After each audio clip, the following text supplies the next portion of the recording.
नमस्कार, मैं हूँ एकता सोडी और आपसे मुलाकात हो रही है इनसे मिलिए में। तो आज आइए इनसे मिलते हैं। ये हैं नवीन कौशिक, ये जींद हरियाणा से हैं और नवीन आज के यूथ इंस्पिरेशन है। इन्होंने यूपीएससी के सीडीएस एग्ज़ाम में ऑल इंडिया रैंक 2 हासिल किया है। सबसे पहले तो नवीन आपको बहुत बहुत बधाई। धन्यवाद। और हमारे स्टूडियो में आपका बहुत बहुत स्वागत। धन्यवाद।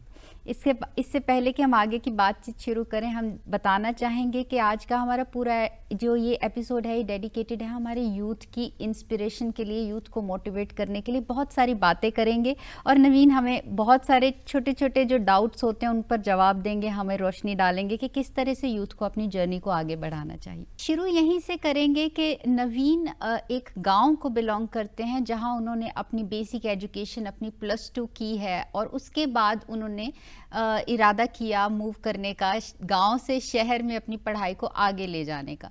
तो सबसे पहले तो नवीन ये जानना चाहेंगे कि क्या एक्सपीरियंस होता है गांव में पढ़ने का और क्या एडवांटेजेस हैं गांव की और क्या डिसएडवांटेजेस है, सिंस आपने दोनों एक्सपीरियंस किए हैं। देखिए मैम, काफ़ी एडवांटेज भी हैं गांव में रहने की, क्योंकि जैसे हम थे तो गांव में हम खेलते रहते थे, खेलकूद की फैसिलिटीज़ काफ़ी ज़्यादा थी, तो जो बच्चे थे वो ज़्यादा खेलकूद के अंदर इन्वॉल्व थे। शहरों के बच्चे ज़्यादातर वीडियो गेम वगैरह में, सोशल मीडिया पे ज़्यादा एक्टिव होते हैं, लेकिन हमारे लिए तो हमारा ग्राउंड ही सब कुछ होता था, हमारा टाइम पास सबसे अच्छा वहीं पर होता था। तो वो सबसे ज़्यादा एडवांटेज थी। दूसरा जो कल्चर था, अपने माँ बाप से ज़्यादा कनेक्टेड थे, अपने जो परिवार के और लोग हैं, दादा दादी हैं, उनसे ज़्यादा कनेक्टेड होते थे, तो उससे जो मोरल वैल्यूज़ हैं, जो संस्कार हैं, वो अच्छे मिलते हैं। तो ये काफ़ी एडवांटेजेस भी होते हैं।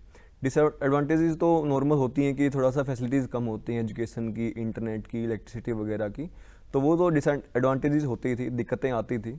तो लेकिन शहर में ये चीज़ें थोड़ी सी ज़्यादा अवेलेबल थी, फैसिलिटीज़ अच्छी थी। जब मैं डीयू के अंदर पढ़ने के लिए गया था तो वहाँ पे जो इंटरनेट की फैसिलिटीज़ थी वो अच्छी थी, ट्रांसपोर्टेशन की अच्छी फैसिलिटीज़ होती थी, तो वहाँ पे लोगों के पास शिक्षा के जो ऑप्शंस है वो अच्छे होते हैं। लेकिन गांव में थोड़ा सा जो शिक्षा के ऑप्शंस है वो थोड़े से कमज़ोर होते हैं। तो आपने गांव के बाद दिल्ली यूनिवर्सिटी के भगत सिंह कॉलेज में अपना ग्रेजुएशन किया। यही चीज़ वहाँ भी लागू होती है। आप जब गांव से शहर में मूव किए तो वहाँ पे भी आपको एनवायरनमेंट चेंजेस मिलते हैं, जैसे कुछ एडवांटेजेस और डिसएडवांटेजेस आपने गांव में पढ़ने की बताई। तो दिल्ली में जाके आपकी क्या स्ट्रगल्स रही, क्या चीज़ें अच्छी थी और क्या आपको करना पड़ा? देखिए, जब मैं दिल्ली गया था बिल्कुल स्टार्टिंग में, तो मतलब यहाँ से गांव से निकले थे तो हमारी जो रीजनल लैंग्वेज थी उसी में हम बातें करते थे। तो हरियाणवी हमारी कॉमन लैंग्वेज होती थी, उसी में हम बातें करते थे। हिंदी भी हमने बहुत अच्छे से नहीं बोली थी। तो वहाँ पे जाके देखा तो जो सबसे पहले दिन ही हमने इंटरेक्ट किया तो वहाँ पे इंग्लिश में सबसे ज़्यादा बातें हो रही थी। तो सबसे ज़्यादा दिक्कत तो उसी में है कि कम्युनिकेट कैसे करेंगे यहाँ पे। तो वहाँ पे जाके सबसे बड़ा चैलेंज ये था कि रहने का भी चैलेंज था कि अपने लेवल पे ही चीज़ों को मैनेज करना था कि कहाँ रहना है, कैसे रहना है, खाना पीना कहाँ से मैनेज करना है। तो 17 साल का था जब मैं वहाँ पे गया था, तो ये भी चैलेंजिंग था। और दूसरी बात, जो कम्युनिकेट करना था, वहाँ पे सीखना था, वहाँ के एनवायरनमेंट के अकॉर्डिंग अपने आप को जो अडॉप्ट करना था, वो भी काफ़ी चैलेंजिंग था। तो इसके लिए भी फिर मैंने थोड़ा सा प्रयास किया, जो मूवीज़ वगैरह थी वो देख के सबटाइटल वगैरह के साथ, थोड़ा बहुत पढ़ के इंग्लिश को, तो थोड़ा सा ट्राई किया कि उस माहौल में अडॉप्ट कर सकूँ, जो अपनी पर्सनैलिटी थोड़ा सा उसको इम्प्रूव करने की ट्राई की। और फाइनली वो हो भी गया था। वहाँ के लोगों के साथ फिर मैं कम्पीट करने भी लग गया था। जी, तो वहाँ जाके वही कि एक जगह से आप दूसरी जगह मूव करते हैं। तो इस सब चीज़ों के लिए जो भी हम एक आगे कदम बढ़ाते हैं, बच्चे, आपने कहा आप 17 ईयर्स ओल्ड थे और आप दिल्ली में मूव कर गए, खुद से रहना, मैनेज करना और वहाँ के लोगों के लेवल पे आके लैंग्वेज को, रहने सहने को करना। तो इसमें फैमिली का भी रोल रहता है, फ्रेंड्स का भी रोल रहता है, और जब आप पढ़ते हैं, जो आप अपना एक टारगेट सेट करते हैं, उसमें आपके पीयर्स का भी रोल रहता है। तो आपकी लाइफ में किस किस का क्या क्या किरदार रहा? जी बिल्कुल, ये तो सबसे ज़्यादा इंपॉर्टेंट होता है कि अगर आपकी फैमिली आपका सपोर्ट करती है तो आप किसी भी मुकाम पर पहुंच सकते हो। तो मेरे लिए मेरी फैमिली, मतलब ब्लेस्ड हूँ मैं कि इतनी अच्छी फैमिली मिली मुझे। मेरे माता पिता ने हमेशा मेरा सपोर्ट किया। मैंने सिर्फ एक बार बोला था कि दिल्ली यूनिवर्सिटी पढ़ने जाना है, लेकिन घर की स्थिति इतनी अच्छी नहीं थी कि इतना खर्चा दे पाएंगे, लेकिन फिर भी पापा ने मना नहीं किया। तो उन्होंने काफ़ी सपोर्ट किया कि ठीक है, जैसा मेरे से हो पाएगा हम मैनेज करेंगे, लेकिन हम तेरे को ज़रूर पढ़ाएंगे। तो वो मम्मी पापा दोनों का ही बहुत ज़्यादा सहयोग था। फिर उसके अलावा जैसे फ्रेंड्स होते हैं तो उनका भी, मेरे साथ जो गांव से एक बच्चा और गया था तो उनके साथ रहना जी, तो मैं थोड़ा। वही जानना चाह रही थी, आप अकेले गए थे या आपके साथ भी कोई दिल्ली? नहीं, मेरे साथ मेरा एक फ्रेंड था जो कि स्कूल से ही था, तो हम दोनों ही साथ में गए थे। तो हम दोनों ही वहाँ पे साथ में रहे थे स्टार्टिंग के अंदर। तो ये थोड़ा सा ईजी हो गया था कि एक फ्रेंड था मेरा वहाँ पे जिसके साथ मैं रह पा रहा था, अपनी बातें शेयर कर पा रहा था। लेकिन जैसे जैसे वहाँ पे थोड़ा सा माहौल के अंदर अडॉप्ट किया और फ्रेंड्स ही बने और काफ़ी अच्छे फ्रेंड्स बने, उनसे काफ़ी नॉलेज भी मिली कि कैसे चीज़ों को मैनेज करना है, तो उनसे काफ़ी हेल्प भी मिली है। और काफ़ी ऐसे फ्रेंड भी बने जो कि अभी तक मेरे साथ हैं। तो जैसे मैं प्रिपरेशन कर रहा था तो उसके साथ साथ उन्होंने मेरे जो प्रॉब्लम्स होती थी जो कि मैं फैमिली के साथ शेयर नहीं कर पाता था, तो उनके साथ शेयर करता था। घूमना फिरना होता थोड़ा बहुत, थोड़ा सा एंजॉय भी करना होता था लाइफ के अंदर, तो वो चीज़ें भी मैंने फ्रेंड्स के साथ करता था। तो उनका काफ़ी सपोर्ट रहा है और आज तक भी वो मतलब ऐसे फ्रेंड्स भी हैं जो मेरे मेरे साथ हैं जो कि मेरे से ज़्यादा खुश है मेरे अचीवमेंट के ऊपर। जी, प्रिपरेशन की बात कर रहे हैं आपके प्रिपरेशन में उन्होंने बहुत साथ दिए। तो अब आते हैं हम अपनी सही डिस्कशन पे जिस बातचीत के लिए हम आज इकट्ठा हुए हैं। आपने कैसे और किस चीज़ से मोटिवेट होके यूपीएससी की तैयारी करनी और स्पेशली सीडीएसई का एग्ज़ाम देने की सोची? देखिए बिल्कुल स्टार्टिंग से अगर बताऊं तो 8th 9th की बात है। तो उस टाइम पे से मेरी मम्मी पापा घर पे से कभी काम नहीं करता था तो बोल देते थे कि क्या आप कुछ साहब लगे हुए हो क्या, कि आप कोई काम नहीं कर रहे हो घर अच्छा। पे। तो मैं ये बोलता कि साहब कैसे लगते हैं। तो उसके बाद थोड़ा सा पता लगा कि जैसे जो एसपी डीसी वगैरह होते हैं ये आपके थोड़े से साहब वाले ऑफिसर्स वाले जो लेवल है वहाँ पे आते हैं। तो फिर वहाँ से थोड़ा सा ये हुआ कि कैसे बनते हैं ये, तो थोड़ा सा पता लगा कि यूपीएससी का कोई एग्ज़ाम होता है जिससे आप साहब बन जाते हो। सब बन जाते हाँ, हैं। तो स्टार्टिंग में तो बस यही था कि यूपीएससी के एग्ज़ाम के बारे में सिर्फ इतना पता था कि अगर वो आप एग्ज़ाम क्लियर करते हो तो आप साहब बन जाते हो। तो वही था कि ठीक है अब तो यूपीएससी ही करेंगे। जी। तो थोड़ा सा जब 11th 12th में जब थोड़ा सा और पता लगा कि कैसे एग्ज़ाम होता है, थोड़ा सा और मोटिवेशन मिला। और फिर उसके बाद आर्मी के लिए थोड़ा सा मोटिवेशन स्टार्टिंग से ही था क्योंकि गांव में थे तो बहुत से ऐसे बच्चे थे मेरे साथ, जो मेरे दोस्त थे वो भी तैयारी कर रहे थे फिजिकल वगैरह की आर्मी के लिए। तो उनका जो डेडिकेशन होता था वो मेरे को काफ़ी मोटिवेट करता था कि अपने गोल को लेकर बहुत ज़्यादा डेडिकेटेड है। तो उससे थोड़ा सा था कि आर्मी के अंदर भी अपॉर्चुनिटीज़ होंगी तो वहाँ भी ट्राई करेंगे। और जब दिल्ली यूनिवर्सिटी में गए तो वहाँ जाके पता लगा काफ़ी अच्छे वे में कि यूपीएससी की तैयारी कैसे करनी होती है, कौन कौन सी और अपॉर्चुनिटीज़ भी होती हैं आपके पास। तो वहाँ पे सीएससी सीडीएस सीएपीएफ जैसे काफ़ी अपॉर्चुनिटीज़ के बारे में मुझे पता लगा था। तो फिर ये था कि हाँ अब तैयारी करेंगे, तो फिर सबके साथ में तैयारी स्टार्ट कर दी थी। ओके, तो तैयारी की बात अगर हम करें प्रिपरेशन की, तो ये सबसे टफ एग्ज़ाम हम मानते हैं कि हमारा इंडिया लेवल का जब हम यूपीएससी की तैयारी शुरू कर देते हैं। बहुत सारे जैसे आपने बोला कि इसके अंदर भी और फील्ड्स होते हैं जहां आप ट्राई कर सकते हो, एग्ज़ाम दे सकते हो। तो सबसे इम्पॉर्टेंट क्वेश्चन जो यूथ के दिमाग में आता है, बच्चों के दिमाग में आता है यूपीएससी को लेके कि भाई बहुत पढ़ना पड़ता है। तो लंबे क्या आपके स्केड्यूल्स क्या थे? लॉन्ग आप स्टडी आवर्स देते थे या किस तरह से मैनेज करते थे टाइम? देखिए पढ़ना तो पड़ता है, वो तो है कि आपको कम से कम 8 से 10 घंटे आपको डेली देने ही पड़ते हैं अपनी स्टडी को, और आप डेडिकेटेड तैयारी कर रहे हो यूपीएससी किसी भी एग्ज़ाम की, क्योंकि काफ़ी सिलेबस जो है वो वाइड होता है। तो मेरा ये होता था कि मैं अपना जो दिन था वो अर्ली मॉर्निंग में स्टार्ट करता था, क्योंकि गांव में हमारी हैबिट बन चुकी थी कि हम जल्दी उठते थे। तो 6 बजे के आसपास, बल्कि उससे पहले ही मैं उठ जाता था। तो सुबह थोड़ा सा फिजिकल अपना होता था कि वॉकिंग वगैरह पे या फिर रनिंग वगैरह के जाते थे। और उसके बाद फिर 8 बजे के आसपास मेरा जो शेड्यूल था वो स्टार्ट हो जाता था पढ़ाई का। तो फिर मैं 8 से लेके 4-5 घंटे का शेड्यूल लेके चलता था कि 4-5 अगर बैठे तो फिर 4-5 घंटे लगातार पढ़ेंगे। और बीच में छोटे छोटे ब्रेक हो जाते थे कि कोई चाय का ब्रेक हो गया 10 मिनट का, 15 मिनट का, या फिर थोड़ा सा बाहर घूम लिए, कुछ दोस्त से मिल लिए, बात कर ली। तो बस ये होता था। फिर उसके बाद 1-1.5 घंटा अपना दिन में आराम होता था कि थोड़ा सा रेस्ट कर लेते हैं, क्योंकि वो आपके लिए ज़रूरी होता है कि आप लगातार इतना काम नहीं कर पाते हो। फिर उसके बाद फिर 3-4 घंटे का 5 बजे तक 6 बजे तक, जब तक थोड़ी एनर्जी है तो तब तक वो शेड्यूल रहता था पढ़ने का। लेकिन शाम को फिर वही था कि आपको अपनी बॉडी को वापस री एनर्जाइज करना है, तो वापस मैं ग्राउंड के ऊपर जाता था खेलने के लिए, कुछ रनिंग के लिए या वॉकिंग के लिए। तो दोस्तों से मिल लेता था उस टाइम पे। फिर फैमिली से बातें हो जाती थी शाम को डिनर के टाइम पे। और फिर शाम को फिर अगर 1-2 घंटा बचा हुआ है रात को, तो फिर उस टाइम पे रिवाइज कर लेते थे जो दिन के अंदर किया है, फिर जो नेक्स्ट डे उसको प्लान कर लेते थे। तो मोस्टली ये शेड्यूल रहता था कि 8 से 10 घंटे का तो मैं लेके चलता था कि इतना तो मुझे अपनी पढ़ाई को टाइम देना ही देना है। लेकिन उसके साथ साथ जो अदर एक्टिविटीज़ हैं, जो फिजिकल है अपना, जो खुद को फिजिकली फिट भी रखना है। जी, जी, वही जानना चाह रहे थे कि बहुत सारे स्टूडेंट्स होते हैं जो लंबे वर्किंग आवर्स देते हैं इसको कि आप स्टडी को ही अपना मेन फोकस लेके चलते हैं, और वो बिलीव करते हैं कि अगर हम बाहर जाएंगे, कुछ फिजिकल एक्टिविटी करेंगे या खेलेंगे या कुछ भी करेंगे तो that's a waste of time. ये एक आम मेंटालिटी देखी जाती है कि आप 20-20 घंटे भी देखते हो पढ़ते हुए, 18-18 घंटे भी, they don't want to go up, and वो सोचते हैं शायद ये टाइम की वेस्टेज है, इतने टाइम में मेरा इतना सिलेबस कवर हो जाएगा। तो आपका क्या पॉइंट ऑफ व्यू है उस चीज़ को लेके कि कितना इंपॉर्टेंट है फिजिकल एक्टिविटी करना? देखिए हमने तो बचपन से ही सुना है कि अगर आपकी बॉडी हेल्थी है तभी आपका माइंड हेल्थी रह सकता है। तो अगर आप अपनी बॉडी को टाइम नहीं दे पा रहे तो ऑब्वियसली आपका माइंड भी एक टाइम पे काम करना बंद कर देगा। तो अगर आप अपनी बॉडी को एनर्जाइज रखना चाहते हैं और अपना स्टेमिना बिल्ड करना चाहते हैं, क्योंकि आपको पढ़ाई के लिए भी स्टेमिना चाहिए होता है, तो उसके लिए भी आपको बहुत ज़रूरी है। इनफैक्ट मैं ये नहीं बोलूँगा कि सिर्फ एग्जाम की जो तैयारी कर रहे हैं, यूपीएससी एग्जाम की तैयारी कर रहे हैं उनके लिए, बाकी हर इंसान के लिए ज़रूरी है कि अपने आप को फिजिकली फिट रखें, क्योंकि अगर आपकी बॉडी फिट होगी तभी आपका माइंड फिट रह सकता है। तो अगर ज़्यादा पॉसिबल ना हो तो कम से कम 1-1.5 घंटा तो अपनी बॉडी को आप दे सकते हैं दिन के अंदर, क्योंकि यही आपकी बॉडी है जो आपका साथ देगी बाद में।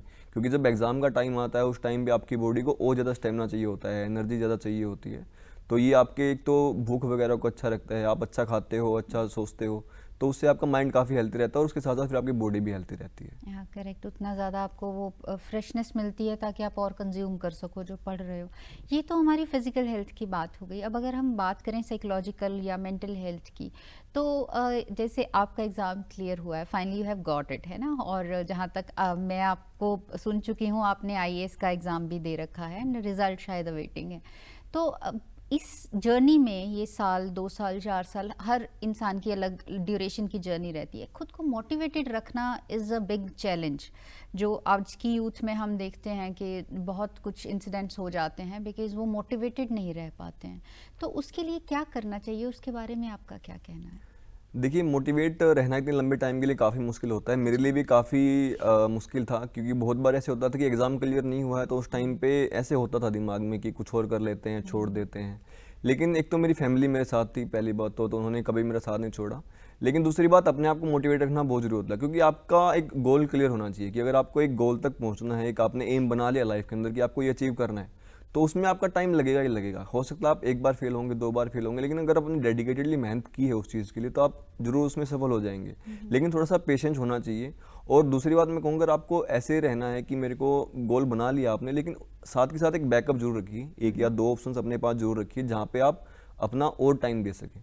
क्योंकि अगर आप वहाँ पे सफल नहीं भी हो पाते हैं तो एटलीस्ट आपके पास एक अदर अपॉर्चुनिटी होती है, एक बैकअप होता है कि आप यहाँ पे ट्राई करेंगे और वहाँ भी आपके पास अच्छी अपॉर्चुनिटी होती है। तो यही बोलूँगा कि अपने आप को मोटिवेट रखने के लिए अपने आप को एक बैकअप जरूर प्रोवाइड करें, ताकि आपके पास ये ना हो कि अगर एग्जाम क्लियर नहीं हो तो मेरे पास कुछ नहीं बचा है। तो बैकअप रखना बहुत ज़रूरी है। दूसरी बात, अपने आसपास अच्छे लोगों को रखिए, फैमिली के साथ बातें करते रहिए, उनसे आपको काफ़ी सपोर्ट मिलेगा।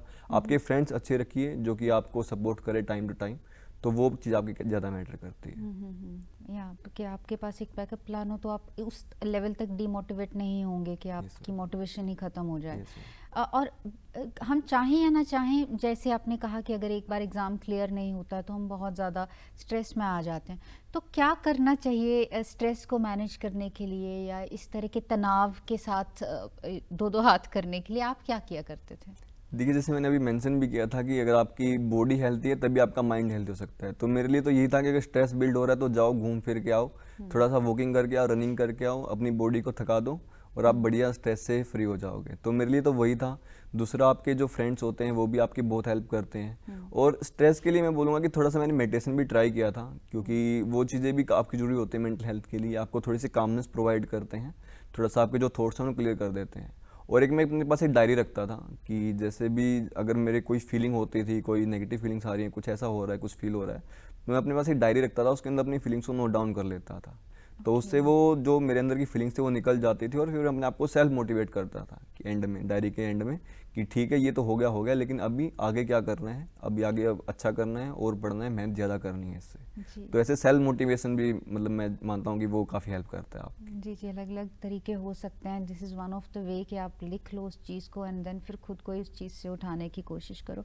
एक और सवाल कई बार आता है जहन में और सोसाइटी में हम देखते भी हैं, बहुत ब्राइट स्टूडेंट्स भी होते हैं जो बहुत इंटेलिजेंट हैं, बहुत कंसिस्टेंटली एक परसेंटेज से कभी नीचे नहीं उतरे होते, फिर भी वो यूपीएससी या किसी ऐसे बड़े एग्ज़ाम की तैयारी करके बार बार अटेम्प्ट करके भी कई बार फेलियर पे चले जाते हैं, नहीं क्लियर कर पाते हैं। आपका क्या कहना है, क्या उसके पीछे रीज़न हो सकता है या क्या उसका कारण हो सकता है? देखिए, मैं मानता हूँ कि अगर आप डिज़र्विंग हैं तो आप सफलता मिल ही जाएगी आपको। लेकिन कई बार होता है ऐसा कि आप मेहनत करते हैं उस चीज़ की, लेकिन वो मेहनत आपकी सफल नहीं हो पाती है। तो इस चीज़ का मेन रीज़न तो ये हो सकता है कि शायद आपकी लाइन सही नहीं है, शायद आप सही रास्ते पे नहीं हो। तो आपको एक बार रीथिंक करना चाहिए कि जो आपने स्ट्रेटजी अपनाई है अपनी, जो आपने गाइडेंस ली है, वो आपकी सही है या नहीं है, आप सही रास्ते पे या नहीं हो। और उसके लिए आपको टाइम अपने आप को टेस्ट करना ज़रूरी है कि आप कैसे उस चीज़ को मैनेज कर रहे हो। अगर आपने कुछ पढ़ा है तो आप किस लेवल तक उस चीज़ को रिटेन कर पा रहे हो, किस लेवल तक उस चीज़ को समझ पा रहे हो। तो अपने आप को टाइम टाइम टेस्ट करते रहिए, और अपने अगर आपको असफलता मिल रही है तो ज़रूरी है कि आप रीथिंक करें अपनी स्ट्रेटजी को, अपनी जो स्ट्रेटजी है उसको दोबारा बनाएं और देखिए कहाँ कहाँ आपकी कमियां थी। लेकिन उससे डीमोटिवेट होकर बैठ जाएंगे तो फिर आप शायद वो चीज़ क्लियर नहीं कर पाएंगे। लेकिन अगर आप दोबारा से स्ट्रेटजाइज करते हो, दोबारा से उस चीज़ों को, कमियां जो है अपने उनको दूर करते हो, तो वो एक रास्ता हो सकता है कि आप सफल हो जाएंगे फिर। आज का टाइम जो है वो सोशल मीडिया का, इंटरनेट का है, टेक्नोलॉजी का टाइम है। तो जैसे हर चीज़ के प्रोज एंड कॉन्स होते हैं, अपने एडवांटेजेस अपने डिसएडवांटेजेस होते हैं। तो एक तो ये चीज़ है कि आज इंसाइक्लोपीडिया हमारे हाथ में है, हम दुनिया की किसी भी चीज़ में, किसी भी बात में हेल्प ले सकते हैं। बैठे बिठाए एक नहीं कई सोर्सेस से हमें हेल्प मिल जाती है। एट द सेम टाइम इसका एक नेगेटिव वो भी है, पहलू भी है कि आप अगर पढ़ रहे हैं, आप ब्रेक लेने बैठे हैं, तो एक बार आप स्क्रोलिंग में लग गए या एक गेम छेड़ लिया आपने, या एक म्यूज़िक का कुछ छेड़ के बैठ गए, तो यू नेवर नो, कई बार आपको टाइम ही पता नहीं चलता। तो इसका आपकी ज़िंदगी में कितना असर रहा है, और आपका इसके बारे में पॉइंट ऑफ व्यू क्या है कि किस तरह से इस चीज़ को मैनेज करना चाहिए? देखिए, मैं मानता हूँ कि मेरे लिए तो इंटरनेट था वो मेरे लिए बिल्कुल रामबाण था, क्योंकि मैंने कोई कोचिंग वगैरह नहीं ली थी। तो मेरा जो रिसोर्सेज थे सारे वो कि इंटरनेट के ऊपर थे। तो वो मेरे लिए तो यही था कि मेरा मेन रिसोर्स था वो इंटरनेट था और मेरी बुक्स थी। तो मैं जो अपना टाइम था वो मोस्टली स्पेंड करता था न्यूज़पेपर पढ़ने के ऊपर। उसके अलावा कुछ जो मुझे डेटा वगैरह चाहिए है इंटरनेट से, कुछ पढ़ना है, वीडियोस जो यूट्यूब के ऊपर हैं उनसे मैं पढ़ पढ़ के सीखता था चीज़ों को। लेकिन बहुत से ऐसे जो सोशल मीडिया के प्लेटफॉर्म, जैसे आपने बात करी इंस्टाग्राम वगैरह हैं, अदर हैं, जहाँ पे आप ऐसे स्क्रॉल करने लग जाते हो तो फिर आपके ऐसे कि आप छोड़ ही नहीं पाते उस चीज़ को। तो वो काफ़ी आपके जो माइंड है उसको बिल्कुल ऐसा बना देता है कि आप फिर वो माइंड आपका ग्रो नहीं कर पाता है। तो मैं यही बोलूँगा कि मैंने अपने आप को सोशल मीडिया से दूर रखा था। इंस्टाग्राम वगैरह मैं बहुत कम यूज़ करता था। कभी कभी जैसे एग्ज़ाम के बाद थोड़ा टाइम मिलता था तो 5-7 दिन के लिए चला लेता था जब मैं ब्रेक पे होता था। लेकिन जब मैं पढ़ाई के टाइम पे होता था तो उस टाइम मैं बिल्कुल इंस्टाग्राम वगैरह चीज़ें यूज़ नहीं करता था। जो अच्छी चीज़ें हैं यूट्यूब के ऊपर का, जैसे आप पॉडकास्ट वगैरह काफ़ी अच्छे आते हैं जिनसे आप अच्छी लर्निंग ले सकते हो, तो आप उन चीज़ों को देखिए। ऐसी चीज़ देखिए जो कि आपके पर्सनैलिटी को डेवलप करें, जो कि आपकी चीज़, जैसे मैंने मूवीज़ का यूज़ किया अपनी इंग्लिश कम्युनिकेशन को सुधारने के लिए। तो ऐसे आप पॉजिटिव यूज़ कर सकते हो इंटरनेट का। लेकिन आजकल ज़्यादातर बच्चे जो हैं सोशल मीडिया के ऊपर ज़्यादा अपना टाइम स्पेंड कर रहे हैं, इवन 6-6, 7-7 घंटे टाइम स्पेंड कर रहे हैं। बिकॉज वो पता ही नहीं चलता, नोटिस ही नहीं होता कितना टाइम निकल गया। तो मैं मानता हूँ कि वो चीज़ आपके लिए गलत है, तो वो माँ बाप को भी थोड़ा सा रोल प्ले करना पड़ेगा उसके अंदर, और जो बच्चे हैं उनको भी थोड़ा समझना चाहिए कि चीज़ आपके दिमाग को ख़राब कर रही है, तो इन चीज़ों से थोड़ा सा दूर रहें। जी जी।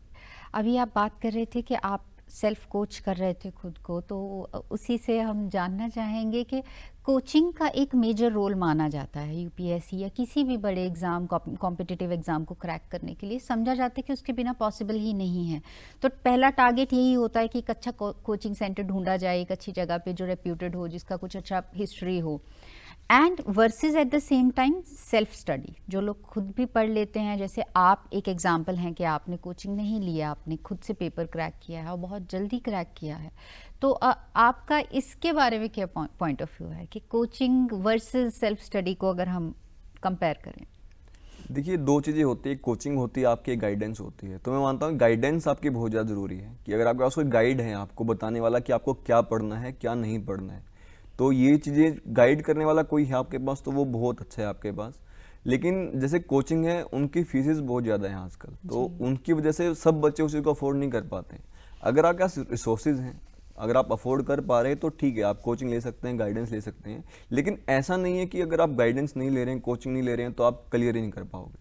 आप अपने किसी सीनियर की सहायता ले सकते हैं, और आजकल तो इंटरनेट सबसे बड़ा आपका रिसोर्स मिल गया आपको।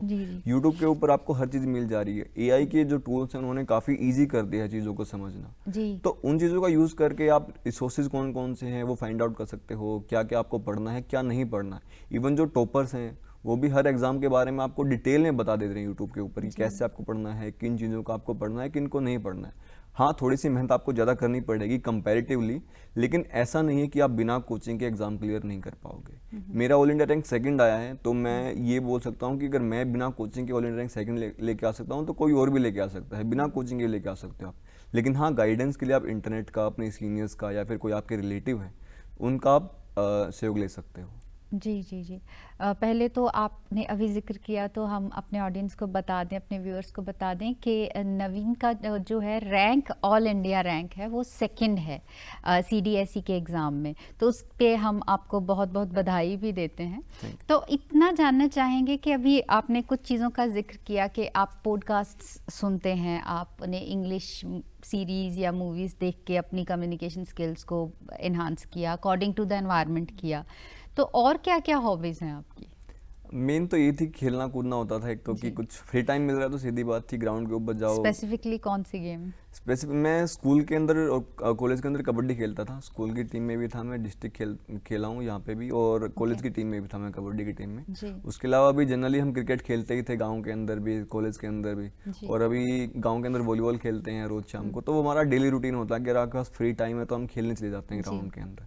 तो मेन हॉबी वही थी। दूसरी जो मेरी हॉबी थी वो यही थी कि मेरे को यूट्यूब पॉडकास्ट देखने बहुत अच्छे लगते हैं अभी भी। हुँ, तो मैं काफ़ी उनसे सीखता हूँ कुछ। काफ़ी ऐसे फेवरेट चैनल्स भी हैं जो मेरे, जो कि ऐसे आप दूसरे लोगों से सीखते हो। कोई आप गेस्ट इनवाइट करते हो, उनकी जो एक्सपीरियंस है उनके बारे में जो बातें करते हैं, तो आपको बहुत अच्छी अच्छी लर्निंग मिलती है कैसे वो अपनी चीज़ों को मैनेज कर रहे हैं। किसी स्पेसिफिक टॉपिक के पॉडकास्ट देखते हैं आप? जी, मेरा मोस्टली इंटरेस्ट जियो पॉलिटिक्स के ऊपर रहता था, ओके। क्योंकि वो मेरा मतलब इंटरेस्ट वाला एरिया था, तो मैं उन चीज़ों को ज़्यादा देखता था।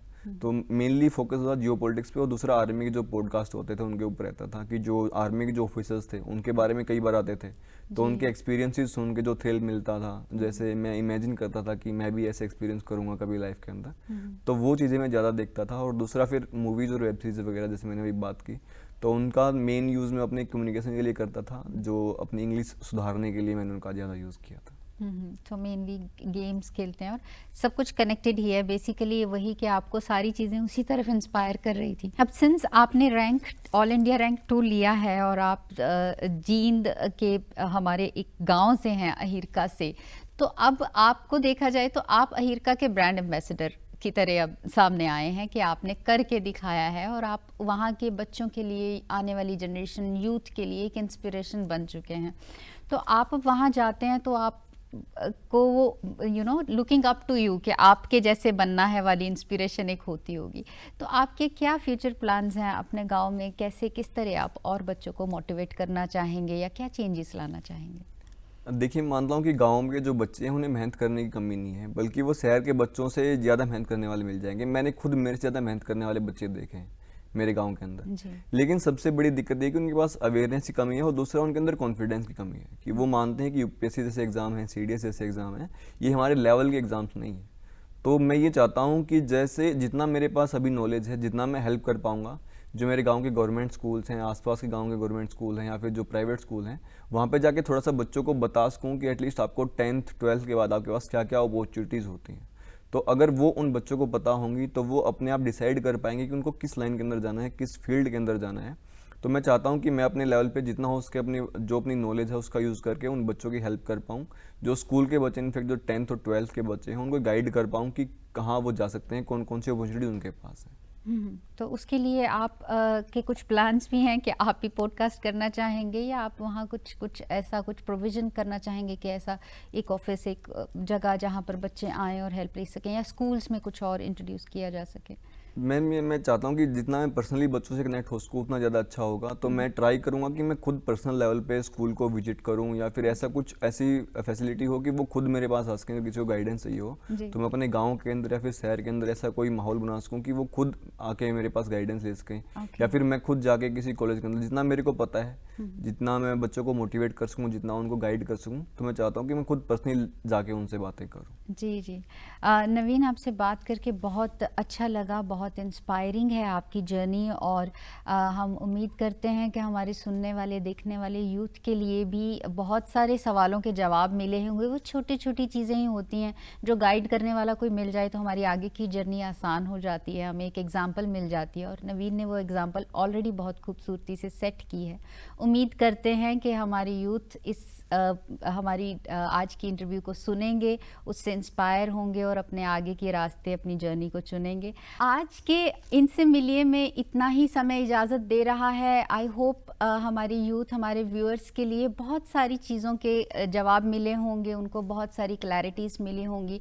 जाने से पहले हम पहले तो बहुत बहुत धन्यवाद करते हैं नवीन कौशिक का यहाँ आने के लिए, और इनको बहुत बहुत बधाई देते हैं इनकी उपलब्धि के लिए, इनके रैंक के लिए, और जींद ज़िला के अहिरका गांव का और हरियाणा का नाम रोशन करने के लिए पूरे हिंदुस्तान में और पूरी दुनिया में।